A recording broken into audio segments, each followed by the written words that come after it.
The boys are back. That's right, Florida Man Sports is here with another exciting episode. So just sit back, relax, and enjoy the ride. This is Florida Man Sports. Ladies and gentlemen, damas y caballeros, Florida Man Football. We're back. What happened here? Whoa. What happened? This? We switched things up a little bit. This? I'm sorry. Yes, just like that. Just 1 month of hardcore marketing, and our sponsorship dollars continue to rise, Johnny. Yeah. So Florida Man Football, we are streaming on all those major platforms that you love. Do please like, share, and subscribe. And so now, Johnny Cinco, Corona has decided to sponsor going forward Florida Man Football. So we have a choice, a decision rather, to make for next season. But we're going to answer it at the end of the show, and that is, do we take Corona and our sponsorship dollars forward into next season? Any quick thoughts before we give some? Yeah, I don't know. So what are you saying? So, you know, the networks in the NFL went Bad Bunny. Are you saying that Florida Man Football is going Corona? Is that what you're trying to say? No, I didn't even know you were going with that because I never saw any. I didn't see any halftime show. Yeah, I know. You made it clear the last I don't know what you're talking about. Okay. How was the halftime show, Chris? I mean, I know you want to talk about the halftime show because you sure as hell don't want to talk about the game. Let's go. But let's get just right into it here because I'm excited about it. The Seahawks, like Johnny likes to say, did what they needed to do. They continued the strong play that got them through the playoffs. Essentially the Seahawks proved that the only team that, they would lose to is the Tampa Bay Bucks, as we already know. And, unfortunately we missed the game by a formality. But I digress. A formality. I digress. You needed to finish 500 the Patriots, in the playoffs. The Patriots lose. It confirms something that I said for the last few weeks, folks, and that is that the easiest schedule in football, all the coaches fired. You know the list already. I'm not going to go back to that, but they actually imploded. And here's what I'll say, because I'm a nice guy and I like to, I'm not biased, Johnny, in any way, shape, or form. You just said that they would lose to Tampa. So I'm not biased. So I will say one thing about the New England Patriots. They're a very young team. They're going to have good cap space coming into next season, and Vrabel is a very good coach. He usually, if you go back to the Tennessee Titans, he'll average about 3 or 4 good years. So the lights are still bright, I guess, for the New England Patriots. Yeah, listen. What are your thoughts on the game, Johnny Cinco, that your New England Patriots lost and will never see another Super Bowl? How do you feel?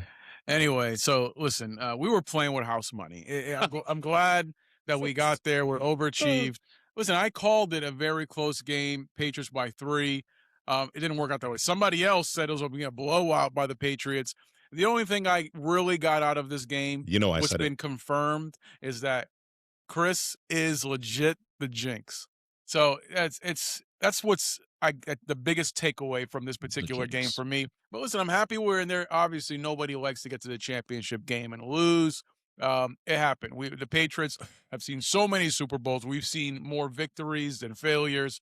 So this just happened to be one of those. Seattle was a better team. They had a better defense, a better offense. And this really shows you more than anything, Chris, how important coaching is. Vrabel's a good coach here, but look, Chris, Seattle, nowhere to be found. Nobody's respecting anything from them. They go ahead and get this coach. Of course, they'd pick up Sam Darnold. They'd make that move. Minnesota must be kicking themselves because their team was good enough to get to the Super Bowl. That's why they ended up firing their general manager, because they got rid of Darnold. But really here, coaching in the NFL matters more than anything else. What do you keep just making those ridiculous sounds? Florida Man Football on those major platforms. And I don't know, Johnny. I don't know what I love more about this Super Bowl. What's that? Bad Bunny? I don't know what I love more. The fact that I don't have to worry about the New England Patriots anymore. I mean, I think I speak for 99% of the American nation right now when we say who cares about the halftime show. We're all just happy that the New England Patriots lost, and we don't have to sit here and wear the dynasty's back. This is the history, like what happened with Brady. He's gonna happen with. Stop it. It's done. Real Patriot fans. It's done. Put a fork in them. put a fork in them. And like I said, I speak for the U.S. when I say, thank God, now we can get back to some regular off-season activities. Well, it's going to be a definite interesting offseason. You're trying to figure out who's going to be available from the quarterback position. It's still, nobody would have predicted last year coming this year, Seattle, New England, and going to be in this way. It's going to be interesting moving forward. Who's going to be the surprise next year? Are the Bills going to go ahead and finally figure things out with a new coach? Pittsburgh Steelers is with a new coach here that they haven't had to deal with that for almost a couple decades. So it should be interesting. Are the Patriots going to go ahead and show that it wasn't a one-hit wonder? No, they're going to go ahead and revamp a couple of their weaknesses and be right back in the mix. Who knows? I don't know what's going to happen. What's going to happen with Miami? Well, I was about to say, man, honestly, yes, to your point, the NFL season with all the 10, 11 different coaching hires and all that is going to be a very interesting season next year. But at the end of the day, here, Florida Man football for me, Cinco, I'm all about what's going on with the Florida teams, right? Yeah. So like with Duval, is this going to be a one-hit wonder, or is this something that they're going to be able to capitalize on, knowing that they lost some draft picks this coming draft? So yes, they may still have some money. Maybe they're ready to spend some money. We'll see what Gladstone wants to do. But I think the headline for me is, can the Jaguars do it again? Well, that's going to depend on one thing for me, Travis Hunter. Was that okay? You got injured. Are you going to live up to your pick and all the draft capital they gave up, right? Or are you the bust? Preliminary speaking, they said that they were still going to use them on both sides of the ball. I mean, I want to start there. I would say no, don't do that. I said this in the beginning before they draft. Put him on defense and let him stay on defense. Listen, do you think he should pick a side, and if so, which side? Deion Sanders, who's his, basically father figure, his coach, everything else here. He was essentially the greatest cover man in the league, but he did play with the Cowboys and whip the Niners. They pick spots and put him in as wide receiver, but primarily, obviously, then later on, he got a little older. He stayed being the cover man, but that's what they need to do. You need to be a corner. I'm so tired of people think they know college ball. They say how great of a receiver he was. He was a good receiver. He was a better cover man. Just be the cover man. You're the corner there. And then in very small, I'm talking about like a 90-10 split. 90% of the time, I agree. The cover I man, agree with that. and then 10% on certain packages, certain things. Okay, put him in there. Yeah, and that's all you need. Don't try to do anything more, because this is the result. Injuries. He's not going to make I completely agree with that. And you know what? I want to double up on this and say this. Let's say they actually do that and the guy's effective on defense, right, and stays healthy and maybe makes it to like a Pro Bowl or something. Then you would be like, you know what? Hey, he was at least a Pro Bowler. I get why you traded for him. You make the trade make sense, because right now, it didn't make sense then. It sure as hell doesn't make sense now. Well, for me, Pro Bowl doesn't mean anything to me. You get what I'm saying. You know what I mean. It really comes all pro is the only thing that matters. If you're the main guy in your position, Pro Bowl just, it gets you. I guess Shooter Sanders it's notoriety for justification is what I'm saying. Yeah, I get what you're saying, but it's just I needed to make that point because it's a bunch of nonsense. Another takeaway from this past season: so many things changed. Of course, the Patriots just got screwed in every angle. They didn't win the Super Bowl. Belichick crap, don't get in. It was just a mess. And then you see more reports come out. It's pretty much the Indianapolis Colts. Anybody affiliated, every writer, Robert Kraft didn't get in either. I know. That's what I'm saying. Yeah. So it's everybody affiliated with the Colts. Let's keep. I like where this is going. Let's keep doing this, where I kind of look forward at the Florida teams, and then we go back to the season. Let's do that again. Let's go with Miami. So looking at Miami, Johnny Cinco going forward, the biggest thing, right? The biggest thing that's going to be all summer in draft is going to be the fact that Tua is no longer QB1. So the question I have for you here would be, for the Miami Dolphins, do you draft a quarterback? We know who's going to be out there, or do we trade, pick someone up? If you put your GM hat on for Miami, and what are we doing? No, it's a complete reset. It's a wasted season coming up right now. You have, regardless of what you do with Tua, you're going to owe that money. Nobody's going to take that money from you. So you can trade them. Maybe you get lucky. They'll take $10 million of it. I don't know. It's going to be a Russell Wilson situation where they have to kind of like just drop in and eat the cash. And it's just a dead year. So drafting a quarterback, after Mendoza is still, I love the guy. I think he's going to be legit. But after Mendoza, there's no home runs. And even Mendoza's not maybe a home run. Next year, the year after, a lot of really good quarterbacks come into play. So, no, you have so many holes, Miami. Pick up a secondary, pick up someone O-line, guard. I don't care. anything but a quarterback. You just picked up a quarterback. I don't know if he's the old Texas QB, if he's legit or not. I'm gonna follow you in this thought process because I agree with you. I agree with you that the quarterback class this year is subpar to say the least, and so I'm 100% with you on the cap space and everything. So again, let's push this a little bit further. Then, just keep what you got, play with what you got, or do you say maybe pick up a, dare I say, a Geno Smith, something like that, somebody that's going to be, hey, Kirk Cousins allegedly is going to be available. So to ride out this 1 year, to your point, do you do something like that, or you just ride with ears that You know, they drafted? you know where I stand. Like, listen, I said what I said right now. Yeah. The only quarterback in your radar is Mendoza. Mendoza is such a long. That's what I'm saying. Take that off the table, brother. Take that off the table. For me, you pull a Ricky Williams, like I said before. Yeah. You give him everybody for him, and you're already going into the season. It's a wasted season. It's fine. You take your lumps financially, you take your lumps on the field, and you're going to recoup the benefits the next season. Obviously, in the draft, you have a top 3 pick, and if you didn't get Mendoza, it doesn't matter. You have other options there. The Dolphins need a top 3 pick in 2027, 28. They need that pick there. Yeah. So this upcoming year coming up right now, it's like, okay, it's a wash. Already, Miami, I'm sorry. You guys should be used to it. It's going to be a wash season. Do not go out there and win 7, 8 games. Get stuck in that, purgatory area there for draft picks. So be a little bit clear because I keep asking the question. So in other words, don't go for Kirk Cousins. Don't go for Geno Smith. Why would you? That's what you're saying? Just go ahead with the kid you drafted. Okay, that's what I want to make sure. Yep. Ride it out. Even see what you pick, got. Yeah. You think we watched a little bit. I don't think he's the guy. But you might as well go ahead and run with it and see what happens. Yeah, and I mean, to your point, too, with a new coach out there in Miami, nothing he can do wrong. He could win 3 games. They'll be happy with that. He could win, we don't want to, but 7, 8 games, they'll be happy with that, too. And to your point, it won't matter because he'll get to draft the QB he wants next year is what you're saying. I will tell you one thing is the wild card, Chris, that Miami, if they think this guy's legit, which a lot of people think, you mentioned him, he's going to be legit. He could be really good. Go ahead and give up a 3rd or 4th rounder. Go ahead and pick up Joe Milton. Go ahead, the backup for the Cowboys. There you go. Prescott's there. So it's kind of like, you know what? This guy could be sneaky. There you go. Go ahead and bring him on board and then really see what you got. Yeah, he's going to play with Hort, but see what you got. And if there's a spark there and you got a QB cheap, yes, a 3rd, 4th round. But are you kidding me? He's that talented. I think they'd take a 4th. I would swing at a 4th with all the cap issues you're going to have in Miami. Why not? So it's something to consider, to think about. It's just, where the heck is Tua going to go? And there's rumors, people saying Arizona. I'm like, what? How is Arizona going to go from, a 1 mini QB to a slightly bigger QB? No, I honestly think, since you brought it up, I think Tua's done. I think he's done being QB1. I don't see I don't see a team picking him up. I think I see the RG3 route where he'd be a 2nd, 3rd, and if he wants to be, because he may not be comfortable with that. But I don't see, there's not one team on any from Tennessee. Well, obviously not Tennessee with Ward, but you name them down the line. There's 32 teams, and I can't see him being QB1 in any of them. No, but remember, even RG3, when he was the 2nd QB, the backup, injuries happen, things happen. He's still got plenty of opportunities to be the starter. He just didn't. He didn't rise to the occasion. So Tua, if you're a backup, I don't see him turning down a backup role. He's getting paid like a starter.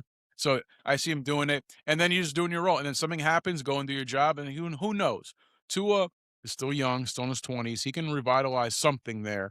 It's just, dude, that I know where he goes as a backup if he's willing to go in as a backup. Where's that? Minnesota. I could for him, like, hey, good opportunity that I could start if this kid doesn't figure it out, right? And then learning against the coach's success that all the other quarterbacks have had with this coach. I don't think he's going to go there for one reason and one reason only. Because the coordinator is Flores. His old coach. I don't think is he still there this year? I believe so. He's still there. So I'm like, of course, here in Florida Man Football, we keep up with all personnel. Yeah. We figure it out. But obviously he was there. I don't recall him getting picked up by anybody. Of course, he interviewed for some head coaching position, but I believe he's still the coordinator there in Minnesota. So I get it. They go there in Minnesota. Quarterbacks they just go in there for some schooling and they come out better than ever. So, it'll be great, but if Flores is still there, then that's not going to happen unless they somehow mended some things, but I don't see it. But Minnesota always is in the move to go ahead and pick up QBs. They obviously made a huge mistake by letting Sam Darnold go, and the result of that is Seattle wins the Super Bowl, and Minnesota Doesn't do anything. There's such a talent. That's disappointing. Such a talented team. You look at certain teams, you're like, man, how did you lose? How's this? You wasted a year of the arguably the best receiver in football. Good defense, good running game. Uh, it's really fell on the quarterback play. JJ McCarthy wasn't there. He wasn't ready. He had flashes, but Minnesota lost because of their quarterback. They should have kept Sam Darnold. And our top-notch updates come here for the producers.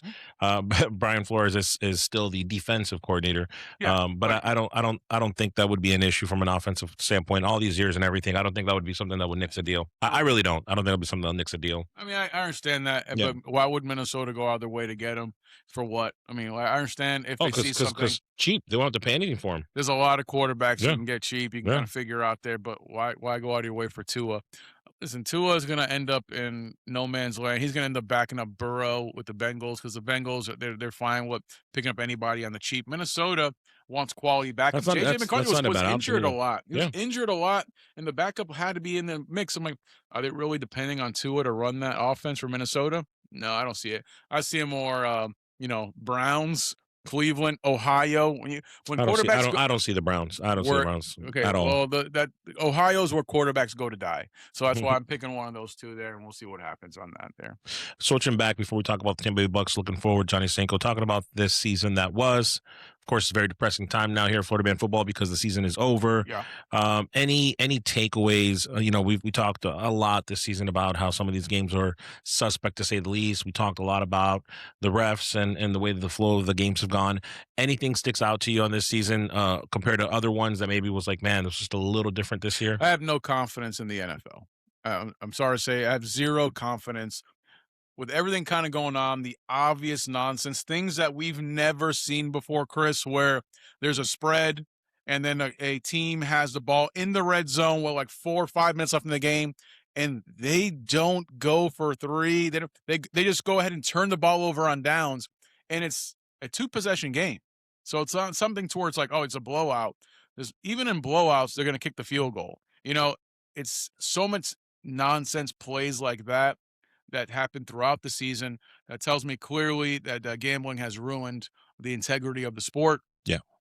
It's sad. I mean, we still enjoy football. We watch it, but we know it's not the same. You guys know it's not the same. I don't care. You guys know something's up. On that note, and I'm sure maybe after I tell you this, maybe some things will pop up to you specifically, but for me, Matthew Stafford comes to mind. He's supposed to have 4 rushing yards, and he does 3 plays where he goes backwards, ends up with 0 yards rushing. That rings a bell. The Cleveland Browns, when they're at the 30-yard line or 34-yard line, instead of kicking a field goal, which they're supposed to do, they punt the ball. That was this year. So that's what you're referring to, like Yep. these kind of questionable things that when It's money not gets involved, questionable. It's so when money obvious. gets involved, it's sad. It's sad because we still, even with all the BS, right? We still love this game and we want to watch it, obviously, and hopefully the NFL finds a way this coming season maybe to make these games a little bit more competitive and not so much, interest of money. Listen, we enjoy If that's possible. Obviously, it's a business, and we enjoy the sport. And we obviously, if you're a biblical man, you understand that money is the root of all evil. Right. But I'm sorry, it's ingrained right now. I don't see them make it. It's going to be eventually something big is going to come out. We already see in basketball. We see it in baseball right now with certain players getting themselves involved in gambling and really in-game play and really causing the outcome of certain prop bets, doing certain things. You're telling me it's not in football?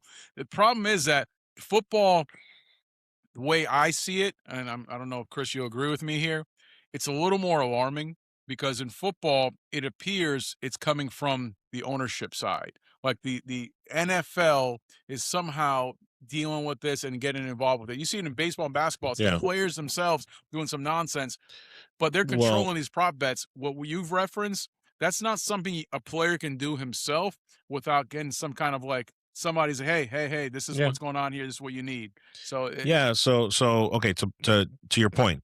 So number one, we've already seen the documentaries in basketball, Donahue and all that, how refs can be corrupt. So who's to say that there's not corruption from not all the refs are saints in the NFL? No, I don't think so. People are human. Players. players are themselves, right? Like we've seen in basketball already, right? So you've got those dynamics. But what you're saying is, on top of those dynamics, now the hierarchy, the actual NFL itself has its own form of corruption. And that is what I feel like people have been seeing this year. That it's coming. So now it's like it's kind of, it's like a sickness, man. Like that's crazy. Guys, there's a reason the NFL referees are not full-time employees. They're part-time employees. For a company, a corporation, or anything here to hire part-time employees, and you know this as a business owner, Mhm. they're not employees. You basically hire them part-time, so they are essentially 1099. There's no liability. They're independent contractors. So in case anything comes up, NFL can't be liable for these things. It's something separate. And I'm sorry, everything where there's smoke, there's fire. Where there's this much smoke, you know there's fire. And I'm not trying to be some kind of conspiracy theorist. I've watched games and saw some bad breaks, and people, when I want to point certain things out, this is bigger than that. For us, Florida Man football, Florida Man sports, we've covered football for a while time. We watch football our entire lives. It's been incredibly disappointing because it's so glaringly obvious. And of course, the degenerates are ignoring it because they're involved in it, and Well, obviously they're making money. it also makes you wonder, Johnny, and I mean, take your time to answer this question because I want to think about it myself. But it makes you wonder. Let's say nobody cheated. Let's say the NFL wasn't rigged. Everything was nice. All the refs and the players and everybody was accountable and perfect. Based on what we know this season, who do you think would be in the Super Bowl and who would win the Super Bowl? You can take a second and think about it. Like we know what we know. We know who got hurt. Injuries are injuries. But short of that, right? Who do you think would have won the Super Bowl this year? I mean, I really looking at I out of the AFC, the Buffalo Bills really got screwed in that game. But they had that catch. I do not care what you say. That was a catch and down, not an interception. And you have some fools trying to send me like a catch, knee down, it's done. Yeah. So you see so many catches and similar on the sideline, certain things is done. Even Diggs had a similar catch, knee down there. You telling me once the knee's down, the play is dead. They got screwed on that. Yes, Josh Allen had the worst game of his entire career. That's irrelevant. That catch was made. It was done. And the NFL's like, play no, what no, counts. nope, nope, nope. Hold on. We know the rules until it affects their bottom line. And now the rules have changed. So on the AFC side, I like the Buffalo Bills. They had a chance at a really good team. I don't know what's going on. I don't know if I always think like, did that ownership group not pay their dues to whatever's happening there and said, not you this year, not you? I'm going to double down on that, short and sweet. I would have picked the Bills. Like thinking about it, I would have picked the Bills coming out of the AFC because they have it: coaching, totality, players. I mean, they have it. They're the full package, if you will, in the AFC. Well, talk to me about the NFC. NFC is a little different. I mean, and the Seattle Seahawks really look good. Mhm. They look good all year. You can see how Seahawks, the Los Angeles Rams, really look good in that situation here. There was a lot of things there coming. I don't know exactly what they wanted, but I can argue more for the AFC than the NFC. But Seattle, I'm not really angry about. I don't know if you have anybody else, but the Rams were in the mix, but they had the opportunities. But I'm not really on the NFC side. I didn't see anything there that was so glaring that like they wanted to keep a team out or did something differently. I don't know what, but for whatever reason, Seattle stands out just fine for me. For me, I definitely have a different opinion here. Florida Man Football, we are on those platforms.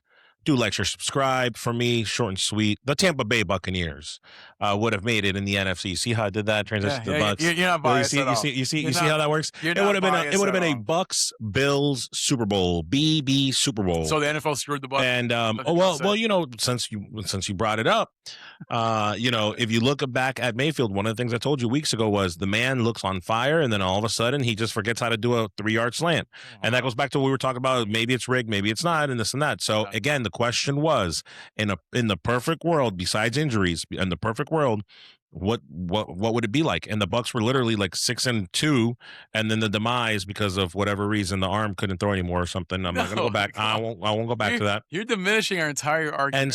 And so again, it would have been Bills and Bucks, and it would have been Bills and Bucks, and the Bucks would have won the Super Bowl. Let's go. Okay, now listen, my argument was legit on what's happening with the NFL. That is -2. That's a fanboy. -2. That's like no. Listen, the Bucks imploded. Mainly for me, the Bucks failures is 100% on Bowles. Period. The game plan, everything. The play calling was so bad in so many games. So Baker was on fire, of course, the first 6-7 games of the season. It didn't work out. I'm not putting on the refs. I don't remember anything glaring like refs screwing over. No, the Bucs just didn't do their job. After 3 years of recording here at Florida Man Football Studios, I was trying to show you one last time how to transition to the next topic, which was the Tampa Bay Buccaneers. And with that being he brought up the Bucs a couple of times. With that being said, Johnny, look at the journalist. With that being said, going forward, we talked about the Duval, we talked about the Dolphins. With the Tampa Bay Bucks offseason, preliminary questions, Levante David, 99% sure the man's going to retire. First ballot Hall of Famer. Don't care what you say about that. Don't care what you say about that. Hall of Famer, not a first ballot. Mike Evans is shopping around. He may pull a Jerry Rice and have to go finish his career somewhere else. That's what's going to happen. Maybe not. But holistically speaking, what the Bucs need in this coming season is we need a home run draft. It's that simple. We have so many holes on offense and defense that I can nitpick at. I would say that the offensive line, if healthy, is probably one of the best positions this coming year going forward. But we're short at defensive end. We're short at defensive tackle. We need cornerbacks and linebackers like Skittles. And I mean, at the end of the day, I guess tackle and wide receiver are two positions where we're somewhat decent, but we need some help at tight end. And the list goes on. So for me, one hell of a draft this offseason. If you could, please, somehow, some way, Levante David and Mike Evans one more year, maybe. What are your thoughts on what the Tampa Bay Bucs need to do for the upcoming season? Forget what the draft. Obviously, you're saying the obvious towards like. No, we need a hell of a draft. We need a hell of a draft. No, yeah, we need a hell of a draft. Team needs a good draft. Yeah, Johnny. But what I'm saying specifically is that the Bucs have been known to not have. We have like a good draft, a bad draft, a good draft, a bad draft. Here's what's going to happen here, Chris. I didn't see much. I said before the season, I didn't see much from the Buccaneers for last season, and they proved me right. I don't see much in the Buccaneers this coming season. It's not because this team's not talented. If we learned anything from this season, Chris, is that coaching matters. And Todd Bowles is not the guy. Bowles is not the guy. They love him here in Tampa. Listen, he's not the man. So I think after this particular year, whether it goes through the entire year or depending how they start. Listen, if we forget, they started 6-1 or 6-2 like you referenced, and most of those wins were on a last-second drive by Baker Mayfield. The Bucs shouldn't have been that good. If they finished the way if they really ended up being 1-6 or 2-6 in that, then they probably would have fired him before anything else, and probably had a good opportunity to get his replacement, a proper replacement. So since we have some key names taking a year off, I think that this upcoming year the Buccaneers are going to finally. They didn't learn from the Patriots to be like, all right, Mayo's not the guy. Move on from him after a year. I know you just signed this contract. Just go ahead. I see that Bowles after this year. I don't see him being the guy. No. Yeah. There's two main. Who are the two main guys? There's not two really. There's at this point there's three main guys. But who are the three? But I said this a couple weeks ago, Johnny. I was like, being the fact that they had 10 coaching opportunities open right now, this wasn't a good time to fire Bowles. We made the right move. Now, yes, because now this year, to your point, and I said this already 2 weeks ago, just biting off what I said. You've got Tomlin. Got Tomlin who should be available. You've got McDermott should be available, and you have Gruden if everything is settled that he may be available. Listen, so you've got 3 freaking pillars to choose from if Bowles doesn't make it. So again, that's a win-win for Tampa Bay as far as I'm concerned. Bowles wins, nothing to worry about. He doesn't, we've got great options. So I'm excited for next season. You're such a pessimist, man. This is Florida Man football. I'm a realist. I'm excited for what's going to happen next year. And again, it starts with a great draft, Jason Light, and it starts with Levante David and Mike Evans meeting in my office for 1 hour so we can get a 1-year deal contract going, and they can stay with us for 1 more year. The only team in Florida that I'm excited to see this upcoming year that's anything else is the Jacksonville Jaguars, Chris. Jacksonville Jaguars are the only team that have real upside this upcoming year. Just want to hear from a Florida football talk show. So Jacksonville Jaguars, yes. So Jacksonville Jaguars is upside for Jacksonville. For me, when it comes down to Tampa, I've seen what you see. Of course you want a great draft. Of course you want to. But if you learn anything from this season, coaching matters. I've seen enough from Bowles to know that he's not the guy. He's not the guy. You keep repeating yourself. Yeah, because I know you got to wrap up the show, but I'm going to leave with this, and then you can, give me your rebuttal. At the end of the day, if we saw anything from this Super Bowl, Patriots lost, you suck, that we learned from this Super Bowl is that look at what the Seahawks did in just 2 years. The coach came in. I was so high when they hired him. I thought he was great. He was a great coaching hire. They saw that Geno Smith wasn't the guy. Next year, they're in the Super Bowl with Sam Darnold. And so, if anything, if the history, gambling, cheating, or whatever aside has taught us is that the regroup or the recoup doesn't take that much time. So when you say comments about the Bucs, like, "Oh, I've seen everything I need to see," things can change. Things can change. My point. Things can literally change in one season. It could be a coach, like the Seahawks. It could be players, like the Patriots. I know Vrabel was obviously there too, but again, it starts with the team. So it doesn't have to be. You want to put it on bowls, but it could be many different options. So at the end of the day, I'm not giving up on the Bucs. The season hasn't started yet. The season starts now for next season. And for Miami, yeah, I'll stick a fork in them because obviously they really got some issues at quarterback. But no, Tampa in the NFC South. Come on, man. What you just heard. Give me a break. What you just heard was the equivalent of crapping your pants and changing your shirt. So you don't make any sense. So catchy. You've talked about all this nonsense here on how Tampa. But look at Seattle. All this changes. And I've talked about coaching matters. And the two teams in the Super Bowl, what did they do this year? Two first-year coaches coming in here like, all right, let's go ahead and make this change. Let's go ahead and do this here. Yeah. And all of a sudden now, that coaching change is the prominent reason, the main reason those teams are in the Super Bowl. It's not just the coaching. It's Sam Darnold. It's Sam Darnold in Seattle that won the Super Bowl because Seattle won the Super Bowl. Sam Darnold. Let it burn. Let it burn. It's Sam Darnold being the quarterback that won the Super Bowl with Seattle. But it's okay. It's okay. It's all right. Everybody that knows ball knows. Like, give props to Sam. Breathe. It wasn't Sam Darnold. It wasn't Drake May. These are guys that nobody was considered doing really anything. It's funny how in the beginning of the show you were like acknowledging how the Patriots gave up on Jones and took one with May, but now it doesn't matter. It was Sam Darnold. Now it doesn't matter. It was Drake May being coached by the right guys. Okay. So Baker Mayfield is legit. I think he is the reason that Tampa is going to have success, but he's only going to have that success with the right coach, and Bowles isn't the guy. I don't care that he had such great success for 6 games or whatever. That doesn't do anything for his team. Bowles isn't the guy, so let's move on from Bowles. I'm surprised that Tampa didn't even think about Kingsbury. So something else next here season, for an offensive coordinator for him. So for me, Tampa isn't even thinking about, hey, let's put the right coaches for Baker. We did. They did not. We hired from the McVay tree, like we did. Anyway, they're not even thinking about it, dude, because they still have Bowles. They picked the wrong coordinator. We took the offensive coordinator from the Rams. They picked the wrong coordinator. The one that Mayfield handpicked and told Jason Light that he wanted him. You were in the meeting? No, but Baker Mayfield said, I handpicked him. And he said it. He said, yes. hey, I handpicked him. Yes. That's how it works. Yes. That's how it works. You don't have a hard GM. You call the quarterback. Yeah, him and Jason Light talked. You go and pick him. And he handpicked him. Yes, dude. So anyway, in my opinion, it's the wrong coordinator. It's the wrong coach. Okay. And you're words. And you're listen. Words. My words were correct this last season, and they're going to be correct coming this upcoming season because they're the wrong guys to lead this team. And another wasted year for Baker Mayfield. We wasted the last year for Mike Evans. I don't see him. Speaking of a wasted time that I'm spending with this guy, Patriots lost. At the end of the day, this coming season, Florida Man Football very proudly has been streaming on all these major platforms over the last 3 seasons now, Johnny. We're not legally allowed to say our previous sponsor's name, legality, we can't say it.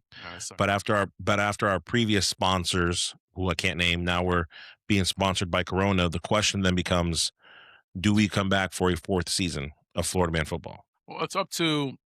We talked about this last episode. It's up to Gary, So we're gonna look to Gary to see what his comments are and what's gonna happen here and what we should do. And at the same time, we're gonna look to our sponsors and be like, listen, you want this type of content. That's where I'm going. So this is what's gonna happen.